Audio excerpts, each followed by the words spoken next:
Hello everyone, आज हम लोग टाइप्स ऑफ केमिकल रिएक्शंस पढ़ने जा रहे हैं। ये types of chemical reactions class 10 के एनसीईआरटी बुक में चैप्टर नंबर 1 में मोस्ट इम्पॉर्टेंट टॉपिक के रूप में दिया गया है। तो उम्मीद करते हैं आप लोगों को ये वीडियो पसंद आएगा और ये टॉपिक एकदम 100% क्लियर हो जाएगा। तो चलिए हम लोग वीडियो को स्टार्ट करते हैं। देखिए, सबसे पहले मैं आप लोगों को बता दूं कि basically there are 4 types of chemical reaction. ठीक है, 4 टाइप्स ऑफ केमिकल रिएक्शन, और चारों टाइप्स ऑफ केमिकल रिएक्शन हम लोगों को पढ़ना है और अच्छे से पढ़ना है। तो चारों टाइप को पहले मैं एक शॉर्ट वे में बता दूं कि क्या क्या होता है। पहला जो होता है वो होता है कॉम्बिनेशन रिएक्शन। ठीक है, कॉम्बिनेशन रिएक्शन। दूसरा होता है डिकम्पोजिशन रिएक्शन। तीसरा होता है डिस्प्लेसमेंट रिएक्शन। ठीक है, डिस्प्लेसमेंट रिएक्शन। और चौथा होता है डबल डिस्प्लेसमेंट। बस डिस्प्लेसमेंट के आगे एक डबल वर्ड लग जाता है, बाकी सब सिमिलर होता है। तो डबल डिस्प्लेसमेंट जो होता है वो डिस्प्लेसमेंट का एक नया वर्जन है। एंड्रॉयड का एक नया वर्जन जैसे होता है ना, उसी तरह डिस्प्लेसमेंट का एक नया वर्जन डबल डिस्प्लेसमेंट आप मान सकते हैं। तो चलिए हम लोग वीडियो को स्टार्ट करते हैं और सबसे पहले देखते हैं कि कॉम्बिनेशन रिएक्शन में क्या होता है और कैसे इस रिएक्शन को हम लोग पहचानेंगे। सबसे पहले देखिए कॉम्बिनेशन रिएक्शन। कॉम्बिनेशन रिएक्शन क्या होता है आप समझिए, आप खुद सोचिए कि कॉम्बाइन वर्ड मतलब क्या होता है। पहले ये समझने की कोशिश कीजिए, कॉम्बाइन वर्ड मतलब क्या होता है। कॉम्बाइन वर्ड मतलब होता है जुटना। अगर दो चीज़ को हम लोग जोड़ रहे हैं और एक तीसरा चीज़ बन रहा है तो उसे हम लोग बोलेंगे कॉम्बिनेशन। बोलेंगे कि नहीं बोलेंगे? तो कॉम्बिनेशन रिएक्शन में भी यही चीज़ होता है। अगर दो रिएक्टेंट, दैट मीन्स दो एलिमेंट अगर मिलता है और एक तीसरा एलिमेंट बनता है तो उसे हम लोग केमिकल रिएक्शन, कॉम्बिनेशन रिएक्शंस कहते हैं। समझ में आ रहा है? जैसे कि समझ लीजिए एक रिएक्शन मैं लिखता हूँ CaO प्लस H2O, तो ये क्या बनेगा?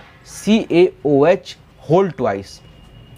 अगर हम लोग कैल्शियम ऑक्साइड को वाटर में मिलाएंगे तो कैल्शियम हाइड्रो ऑक्साइड बन जाएगा। ठीक है, तो इस टाइप का रिएक्शन को हम लोग कॉम्बिनेशन रिएक्शंस कहेंगे। समझ रहे हैं? और मैं आप लोगों को बता दूं कि जैसे कि CaOH होल ट्वाइस का नाम जो होता है वो स्लेक्ड लाइम होता है। ये एग्जामिनेशन में आपका डायरेक्टली पूछ लेता है कि स्लेक्ड लाइम का फॉर्मूला क्या होता है। और क्विक लाइम, CaO को हम लोग कहते हैं क्विक लाइम। ठीक है, क्विक लाइम, ये ध्यान रखिएगा। और एक बात मैं बता दूं कि अगर कॉम्बिनेशन रिएक्शंस होता है तो एक हीट निकलता है। ठीक है, ये ध्यान रखिएगा, हीट निकलता है। और हीट स्पेसिफिकली अगर निकलता है तो उस टाइप का रिएक्शंस को हम लोग एक अलग कैटेगरी में डाले हुए हैं, उसको कहते हैं एक्सोथर्मिक रिएक्शन। ठीक है, एक्सोथर्मिक रिएक्शन। बेसिकली दो टाइप का रिएक्शन होता है जो कि हीट पे बेस्ड होता है। एक होता है एक्सोथर्मिक रिएक्शन और एक होता है एंडोथर्मिक रिएक्शन। ठीक है, तो combination reactions exothermic property show करता है, दैट मीन्स हीट इवॉल्व होता है। ठीक है, और जब भी सिंगल प्रोडक्ट बनता है, दो या दो से ज़्यादा प्रोडक्ट रिएक्टेंट्स के मिलके एक सिंगल प्रोडक्ट बनता है, तो उस टाइप को प्रोडक्ट को हम लोग कॉम्बिनेशन रिएक्शंस कहते हैं। ठीक है, उम्मीद करते हैं आप लोग को ये टॉपिक समझ में आ गया होगा। तो कॉम्बिनेशन रिएक्शंस का देखिए कुछ और एग्जाम्पल दिया हुआ है। अगर मान लीजिए C प्लस CO प्लस अगर C प्लस O2 करें तो ये CO2 बन जाएगा। ठीक है, जैसे अगर कार्बन को ऑक्सीजन के साथ मिलाएंगे तो ये कार्बन डाइऑक्साइड बन जाएगा। यहाँ भी देखिए दो चीज़ मिल रहा है और एक तीसरा चीज़, नया चीज़ बन रहा है, तो इस टाइप का रिएक्शन को क्या कहेंगे हम लोग? Combination reaction. ठीक है, वाटर जैसे बनता है, पानी जैसे बनता है H2 प्लस O2, तो ये क्या बन जाता है? H2O बनता है कि नहीं बनता है? तो इस टाइप को रिएक्शन को भी हम लोग कॉम्बिनेशन रिएक्शंस कहते हैं। और ये जो रिएक्शन होता है वो एक्सोथर्मिक केमिकल रिएक्शंस की कैटेगरी में आता है क्योंकि हीट इवॉल्व होता है। Burning of natural gas, burning of natural gas का फॉर्मूला हम लोग देख लेते हैं। अगर नेचुरल गैस को भी बर्न होता है, दैट मीन्स मीथेन CH4, ये एक ऑर्गेनिक कंपाउंड है, ध्यान रखिएगा। बर्न हो रहा है, दैट मीन्स ऑक्सीजन के प्रेजेंस में बर्न हो रहा है। ये आप लोग बचपन से पढ़ते आ रहे होंगे कि बिना ऑक्सीजन का हेल्प का कोई भी चीज़ जल नहीं सकता है। ठीक है, तो मीथेन जब ऑक्सीजन के साथ मिलता है तो कार्बन डाइऑक्साइड ये बेसिकली बनाता है, ये हमेशा बनाता है। कोई भी ऑर्गेनिक कंपाउंड जब बर्न करता है तो कार्बन डाइऑक्साइड बनाता ही बनाता है, और एडिशनल कंपाउंड कुछ और भी बनाता होगा, बट इस केस में हाइड्रोजन वाटर वेपर बन रहा है, दैट मीन्स वाटर बन रहा है। ठीक है। तो ये बर्निंग ऑफ नेचुरल गैस का आप लोगों को एक बुक में दिया है, तो मैं बुक के रेफरेंस से ही पढ़ा रहा हूँ, तो आप लोगों को चैप्टर वाइज पढ़ने में ईजी होगा, टॉपिक बाय टॉपिक वाइज हम लोग पढ़ेंगे, मज़ा आ जाएगा, ठीक है। चलिए नेक्स्ट पे चलते हैं, नेक्स्ट देख लेते हैं क्या है। देखिए रिस्पिरेशन का भी रिएक्शन दिया हुआ है। जब ग्लूकोज मतलब C6H12O6, ग्लूकोज का फॉर्मूला याद करने का तरीका मैं बताऊँ, को आप लोग को याद नहीं होता होगा। देखिए कॉ को लिखिए CHO, कॉ होता है ना, तो CHO लिख दीजिए पहले। हिंदी में कॉ बोल रहे हैं तो कॉ आप एक रेफरेंस के तौर पे लिख सकते हैं CHO, और 6 कॉ 6 मैंने इसी तरह याद किया था। तो 6 यहाँ दे दीजिए, 12 यहाँ दे दीजिए और 6 यहाँ दे दीजिए, तो हो गया ये ग्लूकोज का फॉर्मूला। इसी तरह हम लोग शुगर का फॉर्मूला भी याद कर सकते हैं। कॉ 12 22 11, 12 22 11, कॉ तो सिमिलर रहेगा इसमें भी, लेकिन 12 22 11 आ जाएगा। तो ये क्या हो गया, ये शुगर का फॉर्मूला हो गया, ठीक है, शुगर का फॉर्मूला। और ये हो गया हमारा ग्लूकोज का फॉर्मूला, ठीक है, समझ में आ रहा है। तो जब ग्लूकोज बर्न करता है, दैट मीन्स ग्लूकोज जब डिकम्पोज होता है ऑक्सीजन के प्रेजेंस में, तो ये कार्बन डाइऑक्साइड बनाता है, वाटर बनाता है और कुछ अमाउंट ऑफ एनर्जी निकालता है। तो उसको एटीपी के तौर पे लिख सकते हैं हम लोग, ठीक है। एटीपी ये एनर्जी का यूनिट है, ठीक है, समझ में आ रहा है।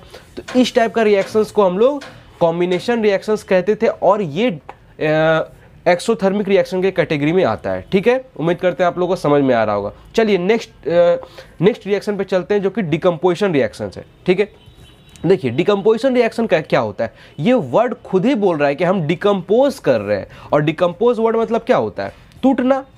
अरे कोई भी चीज़ टूट जाता है तो उसको क्या बोलते हैं हम लोग, डिकम्पोज कर रहे हैं। तो देखिए अगर हम लोग कोई भी रिएक्शन में FeSO4 मान लेते हैं, ये इसको हीट करते हैं, यहाँ पे स्मॉल अमाउंट ऑफ हीट देते हैं, तो फेरिक ऑक्साइड निकलता है, ठीक है, Fe2O3 और प्लस SO2 सल्फर डाइऑक्साइड और प्लस SO3 सल्फर ट्राइऑक्साइड। इसका नाम सल्फर डाइऑक्साइड है, ठीक है, सल्फर डाइऑक्साइड, और इसका नाम क्या है, सल्फर ट्राइऑक्साइड, ठीक है, ट्राइऑक्साइड। ध्यान रखिएगा, जब फेरस सल्फेट जब हीट करते हैं, जब टूटता है फेरस सल्फेट, तो फेरिक ऑक्साइड बनाता है, इसका नाम फेरिक ऑक्साइड है, और सल्फर डाइऑक्साइड बनाता है और सल्फर ट्राइऑक्साइड बनाता है, ठीक है।